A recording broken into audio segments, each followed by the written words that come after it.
On reste à MSG. Il est sur place également pour le compte du Journal de Montréal et Journal de Québec. Joe Byrne, fier résident de Saint-Alphonse, et pas Rodriguez, mais bien de Granby. Comment ça va, le Joe? Ça va bien, toi? Excellent. Bon, alors après avoir affronté des rivaux directs de la course aux séries, calendrier plus léger pour les 4 prochains matchs pour le Canadien. Mais ça, c'est de la grosse théorie, si tu veux mon avis, parce que les 3 clubs que le Canadien doit affronter dans les 4 prochains matchs montrent des dents dans ce dernier droit de la saison, ce qui est souvent le cas d'ailleurs des équipes qui n'ont plus rien à perdre en fin de calendrier. Oui, c'est sûr que là, on parle des Devils avec un retour. Ce sont les Rangers, après ça, un 2-2 contre les Devils en fin de semaine, et les Panthers qui vont venir visiter le Canadien au Centre Bell mardi. C'est 4 équipes qui ne participeront pas aux séries. Il y en a une d'entre elles, là, tu parles de 3 sur 4, mais la 4e, je pense que tu parles des Panthers qui ont tiré un peu la plug en début de semaine en annonçant que y a des joueurs qui ne reviendraient pas au jeu d'ici la fin de la saison, là, dont Alexander Barkov, Brad Marchand, Sam Reinhart et Anton Lundell. Malgré tout, tu regardes ça et tu te dis, ça va bien aller. Là. On vient de battre justement, comme tu l'as dit, des équipes qui étaient dans la course aux séries, 2 fois le Hurricanes, le Lightning, les Blue Jackets la semaine passée. Puis finalement, avec cette série de 6 victoires-là, on a réussi à se mettre la tête au-dessus de la mêlée dans la course aux séries. Donc là, la nature humaine étant ce qu'elle est, des fois, il y a peut-être un petit danger qu'on lève le pied. Donc, évidemment, il faudra faire attention pour pas que ça arrive. Et puis, je pense que les gars sont un peu conscients de cette situation-là. Est-ce qu'on aura la maturité nécessaire pour y arriver? Ça reste à voir. Mais ce matin, on en a parlé un peu avec les joueurs et Joe Veleno avait ceci à nous dire à propos de cette réalité-là. Ce ligue-là, ça peut te surprendre des fois.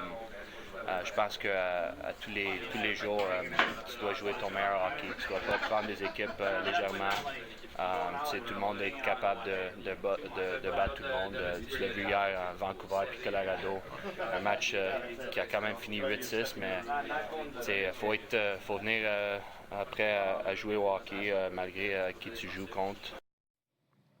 OK, dans l'autre camp, chez les Blue Shirts, Joe, désolation complète, là, bien qu'il y ait un spasme en fin de saison, là, avec ils sont à 3 victoires de suite, là, un bon ratio dans les 10 derniers matchs. Contre des petits clubs. On parle de Chicago, New Jersey et Floride, justement. Oui, mais New Jersey monte des dents aussi, remarque. Mais tu sais, c'est un club qu'on attendait en série éliminatoire, soyons bien francs. Là. C'est une année de miséricorde qui semble laisser Chris Drury complètement imperméable à, pas la critique, mais à la critique de ses patrons. Critique acerbe comme dans « vous dehors, Tabaslac ». Oui, exactement. Tu vois, juste pour revenir un peu dans la saison, quand le Canadien affrontait les Rangers le 13 décembre, les Rangers, c'était 36 points en 33 matchs à ce moment-là. Ils étaient au cœur de la course pour les séries. Je pense qu'ils étaient 1 point en arrière. Puis là, on est à 3 mois et demi plus tard. Ils sont bons derniers dans l'Est. Depuis le 14 décembre, c'est 15 victoires, 22 défaites, 5 défaites dans le bris d'égalité. Il n'y a rien qui fonctionne. C'est une catastrophe qui fait en sorte que les Rangers ne feront pas les séries pour une 2e année de suite. C'est une catastrophe aussi qui fait en sorte que les patrons des Rangers ont écrit une lettre à leurs partisans en disant que là, on allait procéder à un réoutillage, un reset ou whatever, comment on peut l'appeler. Et ça, c'est la 2e fois en 6 ou 7 ans que ça arrive. Là. En 2019, on avait fait la même chose aussi du côté des Rangers. On dira que depuis ce temps-là, ils sont quand même rendus 2 fois en finale de l'association de l'Est, ce qui n'est pas rien. Mais tu vois, là, on a procédé un peu, là, le début de cette séance de réoutillage-là a commencé avec possiblement la transaction d'Artemi Panarin qu'on a envoyé à Los Angeles au début du mois de février. Puis ça m'amène à te parler, si tu veux bien, de notre ami Alexis Lafrenière, parce que l'éclosion d'Alexis Lafrenière coïncide justement avec le départ de Artemi Panarin pour Los Angeles. Écoute, sur le tableau, si je vais vous montrer un tableau à l'écran, là, c'est vraiment une différence entre le 4 février et depuis le 4 février. Sur le temps de jeu, sur le temps en avantage numérique, c'est pratiquement 1 minute. En fait, c'est 1 minute et 10 de plus pour Lafrenière depuis que Panarin est parti. On regarde aussi les points. 32 points en 56 matchs. Là, c'est même pas 1 point aux 2 matchs. En fait, c'est un petit peu plus d'1 point aux 2 matchs avant le 5 février. Puis depuis le 5 février, on parle d'1 point par match, 20 points en 19 rencontres, ce qui fait en sorte qu'au moment où on se parle, de Rémi Lafrenière, il est dans une séquence de 5 points en 4 matchs. Il est rendu à 52 points. Ça, c'est 5 points de moins que son sommet personnel réalisé il y a une couple de saison. Donc, c'est peut-être que, justement, le départ de Panarin va lui donner une bouffée d'air frais, va peut-être propulser sa carrière, parce que là, bon, c'était la première année d'un contrat de 7 ans. Il a 24 ans.